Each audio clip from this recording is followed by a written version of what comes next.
¿Quién es el autor del discurso que lo leyó Pedro diga Castillo? el señor Pedro Castillo en el pleno, delante de la cámara de televisión, ya sea en el penal, o ya sea en el Barbadillo, o en cualquier otro. ¿Por qué no? ¿Por qué le tienen miedo pero nadie a que le tiene el miedo, presidente pues, o sea, Castillo hable? No es una ¿Por qué cuestión de Lady miedo? Camones le tiene miedo? Pero dijeron, vamos a mandar un técnico y nuestras computadoras al INPE. No mandaron nada.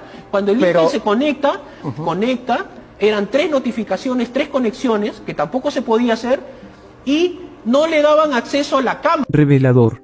El abogado de Pedro Castillo, Eduardo Pachas, se hartó de la prensa basura y gritó en televisión nacional que el maestro Castillo y presidente legítimo del pueblo quiere contarlo todo sobre quién armó el golpe falso con el que la derecha lo vacó ilegalmente y lo mandó a prisión, pero el INPE y los grupos de poder lo están callando al sabotear sus cámaras y medios de comunicación. Escuchemos con atención. Buenos días, gracias por la invitación. En primer lugar, porque la ley lo faculta al presidente de la República ser de manera presencial, y ya la Comisión de Ventura, en el caso de Samir Villaverde, cuando Samir Villaverde dijo que había sido amenazado de muerte por el presidente Castillo, en 45 minutos la Comisión Ventura, sin ninguna notificación, se presentó en el penal a hablar con Samir Villaverde y hizo la declaración en forma presencial y con público y con cámaras. Hay un apunte. Entonces, ahí permítame un apunte.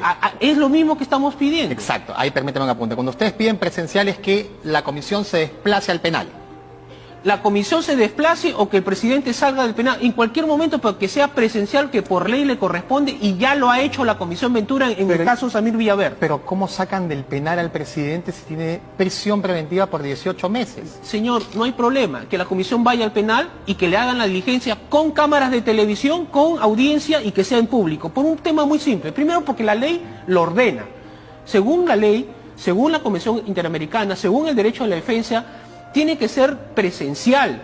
Si uno acepta por Zoom, en buena hora, pero la ley le da la facultad al imputado o al abogado de decirle, ¿usted quiere que sea por Zoom o quiere que sea presencial? Y en este caso, el presidente quiere que sea presencial. ¿Por qué? Que vayan, porque la ley lo faculta, porque él tiene derecho a ser escuchado, porque el país tiene que enterarse qué es lo que ha pasado, y porque le tiene que hablar al país a través del Congreso, los medios de comunicación, el presidente de la República. Hay sala en Barbadillo porque es la sala donde se juzgaba Fujimori. En esa sala sería. Donde las autoridades crean conveniente, pero que tiene que ser presencial. Nosotros sometemos al régimen de las autoridades, pero queremos que se ejerza el derecho de la defensa, así como fue en el tema de Samir Villaverde. Esta comisión de Ventura fue en 45 minutos y no hubo problema. Bueno, que se tiene que habilitar la sala A, la sala B, que se habilite, no hay problema. Que se tiene que hacer en el Congreso, que sea en el Congreso, pero que el presidente no se corre.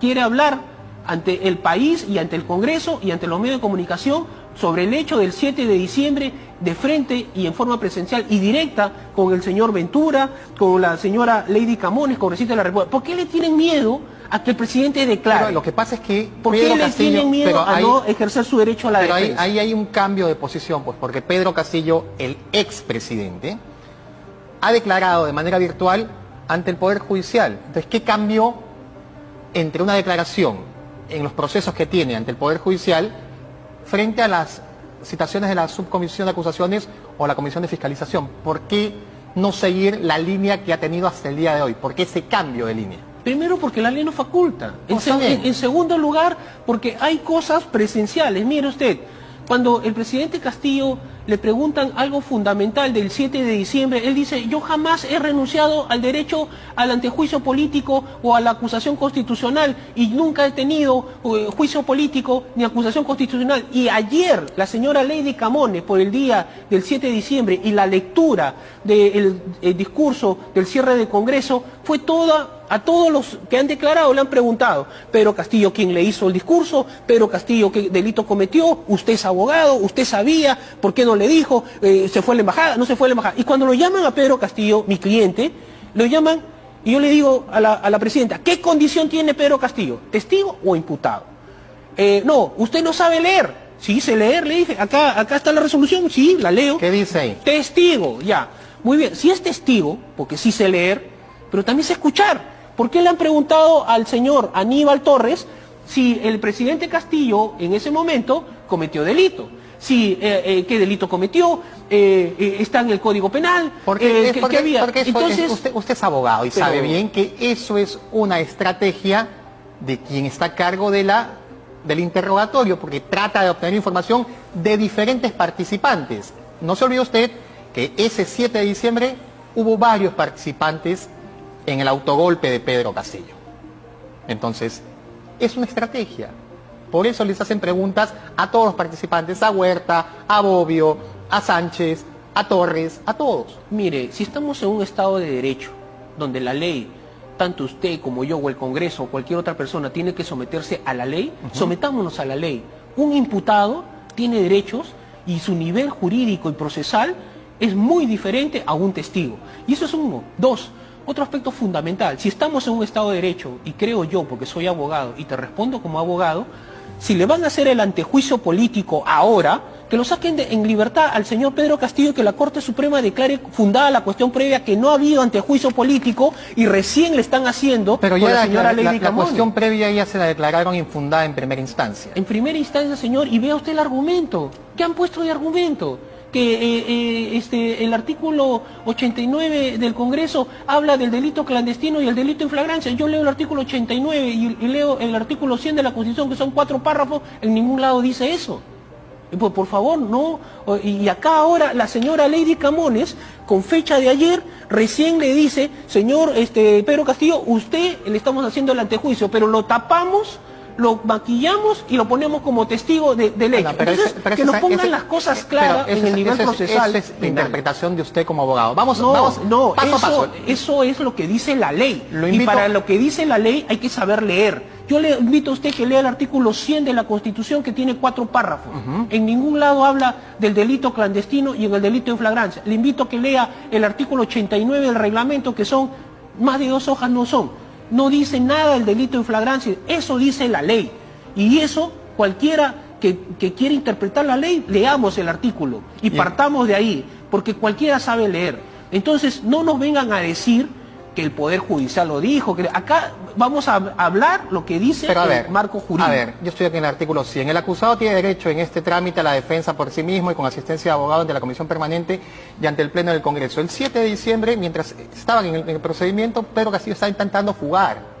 Te Eso es lo que vuelves estaba a equivocar, intentando. te vuelves Eso es lo a- que estaba intentando. Ya, según que la no le fi- funcionó es otra cosa. Bueno, te vuelves a equivocar. Y si me permites dar mi versión, porque para eso me has invitado y quiero a través de tu persona llegar al Perú, lo siguiente. Según la Fiscalía, dices lo que tú has mencionado, y según la Fiscalía dice, el señor Pedro Castillo se iba a fugar y se iba a México, según la Fiscalía. No digo que sea cierto, pero y según los que estaban correcto, lo que quieras. participando de ¿Qué este dice momento. la ley? ¿Qué dice la ley? Para que haya delito, tiene que haber alzamiento en armas. Entonces, si el señor, según lo que dice la Fiscalía, se estaba yendo a una embajada, no estaba yendo a sacar las armas o no está yendo a un cuartel. ¿Y eso qué implica? Que según la Fiscalía el hecho es atípico. En líneas generales, no es delito. ¿Por qué? Porque no se configura de cara al principio de legalidad el adjetivo calificativo armas, levantarse en armas. Eso es el tema. Entonces, según lo que tú mencionas... Cuando Pedro Castillo dispone al jefe de la policía a apresar a la fiscal de la Nación, en ese momento, usando su condición de jefe supremo de las Fuerzas Armadas y la Policía Nacional, estaba trasladando eso a la policía. Pedro Castillo no iba a salir con su pistola, pues, no iba a ir con una ametralladora al Congreso a cerrar el Congreso. Bueno, no iba a hacer eso, pues. Nuevamente me das razón con tu argumento de cara a la legalidad y el principio de tipicidad. En palabras simples, lo que dice la ley es que se levanten armas. Pero, ya, entonces, ¿cuál es la doctor, fórmula que se levanten doctor, armas? a ver, Si no pero hay las armas, es partimos atípico. de un punto básico, ¿ok? Pedro Castillos paró delante del país con un documento tembloroso a decir que disolvía el Congreso y que reestructuraba todo. Junta Nacional de Justicia, Poder Judicial, Fiscalía de la Nación, etcétera. ¿Ok? Pedro Castillo no iba a ir él mismo con su pistola, con su revólver, al Congreso, es decir, disuelvo el Congreso. tomo el Poder Judicial, tomo el